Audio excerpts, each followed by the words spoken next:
$1.221 billion were sent to the state of Texas I know I'm covering my face, for special education. So that's what was sent from the federal government to the state of Texas for federal funds for special education.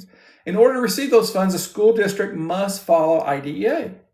If they don't, then they're not allowed to get those funds. Now, here's the crazy thing about this special education. And this is why we say parents have to enforce it. Special education funds are sent to the state and then nothing.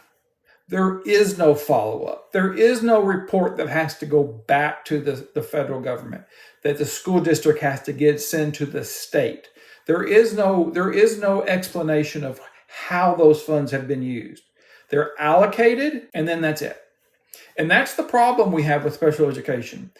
I would gather that some of these funds are not being used, and I'm not accusing any school district, any particular ones, but I do know that there's money being sent to the state that is then sent to the schools, and we don't have enough special education teachers. We need to get an accountability system set up in special education in the United States.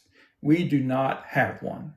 There isn't one. There isn't one how the money's being spent. The only time you see that is when something on a widespread, like Texas did, where we set an arbitrary number at 8.5% of students. Only 8.5% of students would be eligible in the state of Texas for special education. It was kind of a secret, but it was exposed. The Houston Chronicle did an article about this. I don't know. It's been a few years. In Texas, but Texas had to send back $237 million to the federal government.